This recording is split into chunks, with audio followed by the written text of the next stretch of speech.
தன்னுடைய பால்ய காலத்தில் ஏராளமான சோதனைகளை சந்தித்ததாலோ என்னவோ அவர் தனக்கு வாய்ப்பு கிடைக்கும் போதெல்லாம் மற்றவர்களை சிரிக்க வச்சுக்கிட்டே இருந்தார். அவர் தான் சார்லி சாப்ளின். இந்த வீடியோவில் நம்ம அவரை பற்றி தான் பார்க்க போகிறோம். Welcome to Prime 9 Tamil.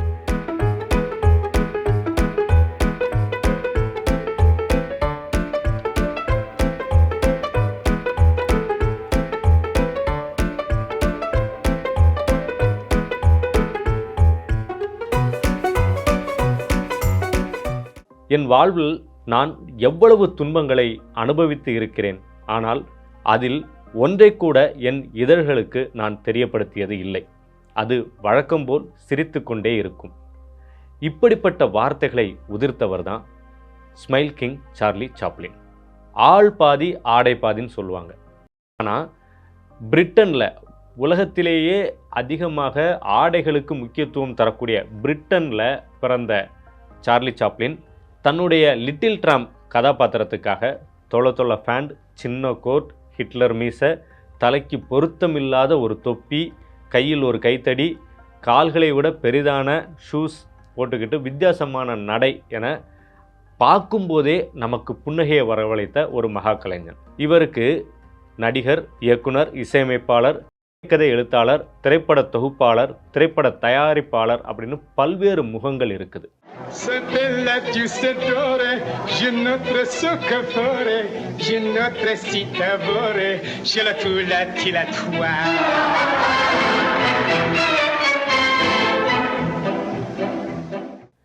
ஆயிரத்தி 1889 ஹான்னா சாப்ளின் மற்றும் சார்லஸ் சாப்ளின் சீனியருக்கு இவர் லண்டனில் பிறக்கிறாரு. இவர் பிறந்த 2 வருஷத்திலேயே பேரண்ட்ஸ் பிரிஞ்சிடுறாங்க. விவாகரத்து வாங்கலை, ஆனாலும் அவங்களுக்குள்ள ஏற்பட்ட மனக்கசப்பு காரணமாக அவங்களுடைய அப்பாவும் அம்மாவும் தனித்தனியாக பிரிஞ்சு வாழ்கிறாங்க. அவங்க அப்பா அதற்கு பிறகு அவருடைய 37 வயதில் இறந்துடுறாரு. இப்போ சார்லினுடைய அம்மாவுக்கும் மனநல பிறழ்வு இருக்குது. இந்த பிள்ளைகளும் விடுதியில் தங்கி படிக்க வேண்டிய ஒரு சூழ்நிலைக்கு தள்ளப்படுறாங்க. அந்த விடுதியே அவங்களுக்கு பெரும் தண்டனை களமாக மாறுது. சார்லி சாப்ளினும் அவருடைய சகோதரரும் படித்துக்கொண்டே அவங்க அம்மாவுக்கு உதவி செய்ய முடிகிற நேரத்திலெல்லாம் சப்போர்ட் பண்ணுறாங்க.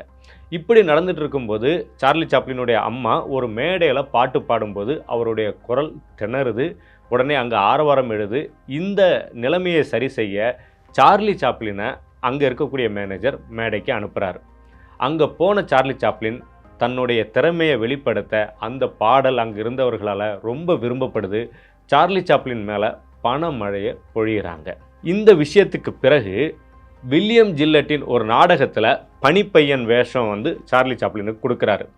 இந்த நாடகத்தில் சாப்ளின் நடித்ததுக்கு பிறகு அவருடைய புகழ் வெளிவர தொடங்குது. அவர் தொடர்பான புகைப்படங்கள் பத்திரிகைகளில் வருது. பத்திரிகைகள் சார்லி சாப்ளினை புகழ்ந்து எழுத தொடங்குறாங்க. அதற்கு பிறகு அவர் தொடர்ச்சியாக நாடகங்களில் நடிக்க தொடங்குறாரு.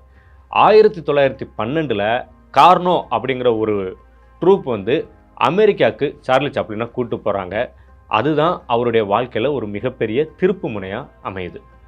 அப்புறம் கீஸ்டோன் ஃபிலிம்ஸ் அப்படிங்கிற ஒரு ப்ரொடக்ஷன் கம்பெனியில் ஜாயின் பண்ணுறாரு. அங்கே நடிக்கும்போது அந்த கீஸ்டோன் ஃபிலிம்ஸில் அவங்க சொல்லித்தரக்கூடிய அந்த நடிப்பு முறை ரொம்ப கஷ்டமாக இருக்குது அப்படின்னு சார்லி சாப்ளின் ஒரு இடத்துல ஃபீல் பண்ணார். இருந்தபோதும் அதுக்கு தன்னை பழக்கப்படுத்திக்கிறாரு. இவர் நடித்த மேக்கிங் அ லிவிங் அப்படிங்கிற படம் 1914 வெளியாகுது. இதுக்கப்புறம் kid auto races at Venice அப்படிங்கிற படமும் ரிலீஸ் ஆகுது. இந்த படங்களில் நம்ம ஏற்கனவே சொன்ன மாதிரி ஒரு உருவத்துக்கு சற்றும் பொருத்தம் இல்லாத தொலை ஃபேண்டு, சின்ன கோட்டு, ஹிட்லர் மீசை, பெரிய ஷூஸ் இதெல்லாம் போட்டுட்டு அந்த சார்லி சாப்ளினை நம்ம எப்படி பார்த்தோமோ அந்த உருவத்தை அவர் அடையாளப்படுத்துகிறார். இந்த உருவத்தை உலகமே கொண்டாடுது. அன்றைய காலகட்டங்களில் பெரிய அளவில் பேசும் படங்கள்லாம் கிடையாது. பின்னணியில் இசை ஒலிக்கப்படும், என்ன சம்பவம் அப்படிங்கிறது எழுத்து மூலமாக காட்டப்படும். இப்படிப்பட்ட தன்னுடைய பட வரிசையில் அவர் அதே தோற்றத்தில், அதுக்கு லிட்டில் ட்ராம்ப் அப்படின்னு பேர் சூட்டி அதே தோற்றத்தில் நடிக்கிறாரு. இப்படி ஒரே வருஷத்தில் 36 படங்கள் அவர் தொடர்ந்து நடிக்கிறார். அந்த அளவுக்கு சார்லி சாப்ளினுடைய சினிமா வாழ்க்கை பிஸி ஆயிடுது. த கிரேட் டிக்டேட்டர்னு ஒரு படம். சார்லி சாப்ளின் அந்த பின்னணி இசை, அதாவது பேச வருவதற்கு முன்னாடி நிறைய படங்கள் நடிச்சிருக்கலாம். ஆனால் லிட்டில் ட்ராம்ப் அப்படிங்கிற அந்த கேரக்டரை 20 வருஷம் அந்த கேரக்டர்லேயே நடிச்சிட்டு இருந்த சார்லி சாப்ளின் 20 வருஷத்துக்கு பிறகு லிட்டில் ட்ராம்ப் இல்லாத ஒரு கேரக்டர் பண்ணார் அப்படின்னா அது த கிரேட் டிக்டேட்டர் படத்தில் தான். அதில் ஹிட்லருடைய சர்வாதிகாரத்தை தனக்கே உரிய அந்த நையாண்டி நக்களோட சொல்லியிருப்பார். அந்த படம் யூரோப்பில் தடை செய்யப்பட்டுச்சு. ஏன்னா இவர் ஹிட்லரை டைரெக்டாக அட்டாக் பண்ணுறாரு அந்த படத்தில் அப்படிங்கிறதுனால அது தடை செய்யப்பட்டுச்சுது. ரெண்டாவது த ஜாஸ் சிங்கர் அப்படின்னு 1927 ஒரு படம் பண்ணுறாரு. 1930s 2 படம் பண்ணுறார். ஒன்று மாடர்ன் டைம்ஸ், இன்னொன்று சிட்டி லைட்ஸ். இந்த ரெண்டுமே சாப்ளினுக்கு நல்ல பேரை வாங்கி தந்துச்சு. அதில் மாடர்ன் டைம்ஸில் சாப்ளின் மியூசிக்கும் பண்ணியிருந்தார். ஒரு காட்சியில் அவர் இத்தாலிய மொழி இப்படி மிக பிரபலமாக சாப்ளின் வளர்ந்துட்டு வராரு. திரையுலகமே அவரை போட்டு கொண்டாடிக்கிட்டு இருக்குது. இதனால் என்ன பண்ணுறாங்க அப்படின்னா, சாப்ளின் பேரில் 3626 சாப்ளின் அப்படிங்கிற ஒரு சின்ன கோளையும் உருவாக்குனாங்க.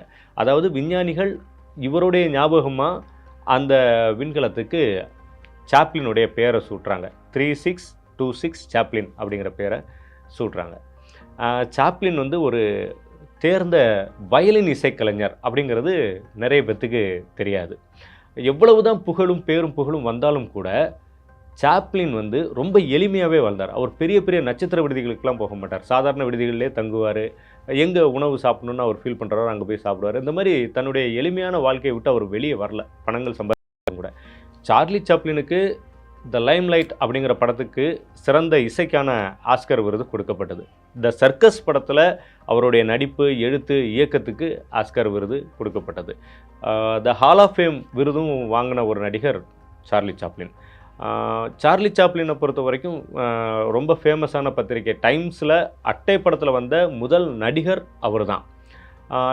ஒரு முறை சாப்ளின் ஒரு பொது நிகழ்ச்சியில் ஹிட்லர் ஒரு சிறந்த சர்வாதிகாரி அப்படின்னு சொல்லிட்டார்.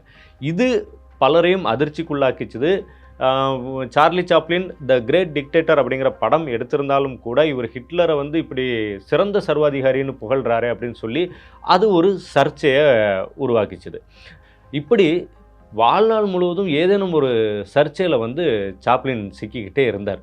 கிட்டத்தட்ட 40 வருடங்கள் அமெரிக்காவில் வாழ்ந்தாலும் கூட சார்லி சாப்ளின் அமெரிக்கன் சிட்டிசன்ஷிப்பை வாங்கவே இல்லை.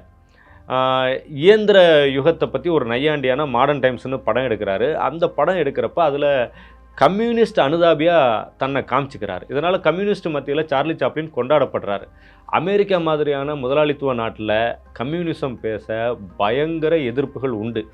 அதனால் FBI சார்லி சாப்ளினை கண்காணிப்பில் வச்சுருந்தது அப்படின்னு கூட சொல்லுவாங்க. அதே போல் சார்லி சாப்ளினை நாடு கடத்தணும் அப்படின்னு அந்த நாட்டு அரசியல்வாதிகள் அப்போதே சொல்லியிருக்காங்க.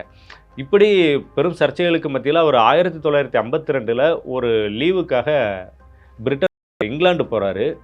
அமெரிக்க அரசாங்கம் மறுபடியும் அவர் வருவதற்கு விசா கொடுக்க மறுக்குது. அந்த சூழ்நிலையில் சார்லி சாப்ளின் என்ன பண்ணார் அப்படின்னா, தன்னுடைய குடும்பத்தை சுவிட்சர்லாந்துக்கு ஷிஃப்ட் பண்ணுறதுக்கு முடிவு பண்ணி அங்கே மாறிட்டார். அதற்கு பிறகு அந்த கௌரவ அகாடமி அவார்டு வாங்கிறதுக்காகத்தான் அவர் 1972 மறுபடியும் அமெரிக்காவுக்கு வந்திருக்கார். சாப்ளினுடைய புகழ் எந்த அளவுக்கு இருந்துச்சுது அப்படின்னா, அவர் இறந்து சில மாதங்களுக்கு பிறகு சுவிட்சர்லாந்தில் இருக்கக்கூடிய அவருடைய கல்லறையிலேருந்து சவப்பெட்டியை 2 பேர் திருடிடுறாங்க. திருடிட்டு சாப்ளினுடைய மனைவிக்கு ஃபோன் பண்ணி $6 லட்சம் பணம் கொடுத்தா அவருடைய சவப்பெட்டியை திரும்ப தரோம் அப்படின்றாங்க. அவர் பணம் தர மறுத்த பிறகு குழந்தைகளை மிரட்டியதாகவும், அதாவது சார்லி சாப்ளினுடைய குழந்தைகளுக்கு ஃபோன் பண்ணி அவங்க இந்த பணம் கேட்டு மிரட்டினதாகவும் சொல்லப்படுது. ஆனால் அந்த 2 கொள்ளையர்களும் உடனடியாக காவல்துறையினரால் பிடிக்கப்பட்டு சார்லி சாப்ளினுடைய சவப்பெட்டி மீட்கப்பட்டுச்சு. அதற்கு பிறகு அது திருட போகக்கூடாது அப்படிங்கிறதுனால காங்கிரீட் பெட்டகத்தில் வச்சு மறுபடியும் புதைக்கப்பட்டுச்சுது. அதே போல் சாப்ளின் ஒரு பேட்டியில் என்ன சொல்கிறார் அப்படின்னா, என்னுடைய நடிப்பு சில சமயங்களில் எனக்கு பிடிக்கலை அப்படின்னு சொல்லியிருக்கார். இதே போல் வெளிப்படையாக பேசக்கூடிய மனிதர் சார்லி சாப்ளின். உண்மையிலேயே சார்லி சாப்ளின் பார்க்குறதுக்கு அவ்வளவு அழகாக ஹேண்ட்ஸமாக இருப்பார். ஆனால் தன்னுடைய உருவத்தை கேலிக்குள்ளாக்கிட்டு மக்களை எப்போவுமே சிரிக்க வச்சிருக்கிறாரு சார்லி சாப்ளின். இன்னொரு முக்கியமான விஷயம் என்ன அப்படின்னா, ஒரு போட்டி நடக்குது. சார்லி சாப்ளின் அவ்வளோ பிரபலமாக இருந்த காலத்திலே அந்த போட்டி நடக்குது. சாப்ளின் மாதிரி வேடம் போட்டு வர்றவங்களுக்கு பரிசு கொடுக்குறாங்க. அப்போது நிறைய பேர் சாப்ளினுடைய வேடம் போட்டு அந்த போட்டிக்கு போகிறாங்க. அப்போது அதில் ஒருத்தருக்கு 3வது பரிசு வழங்கப்படுது. அது அவர் தான் சார்லி சாப்ளின். இப்போது அந்த போட்டியில் உண்மையிலே சார்லி சாப்ளின் போய் கலந்துக்கிட்டாரு. அவருக்கு 3ஆம் பரிசு கொடுக்கப்பட்டது ஒரு வேடிக்கையான நிகழ்வு தான். இன்னைக்கு வரைக்கும் சார்லி சாப்ளினுடைய வேடம் போட்டுட்டு அவரைப் போலவே தன்னுடைய உடல் மொழியை மாற்றிக்கொண்டு மக்களை மகிழ்விக்கிற கலைஞர்கள் இருக்காங்க. சார்லி சாப்ளினுடைய பங்களிப்பு சமுதாயத்திற்கு இன்று வரைக்கும் முக்கியத்துவம் வாய்ந்ததாகவே இருக்குது.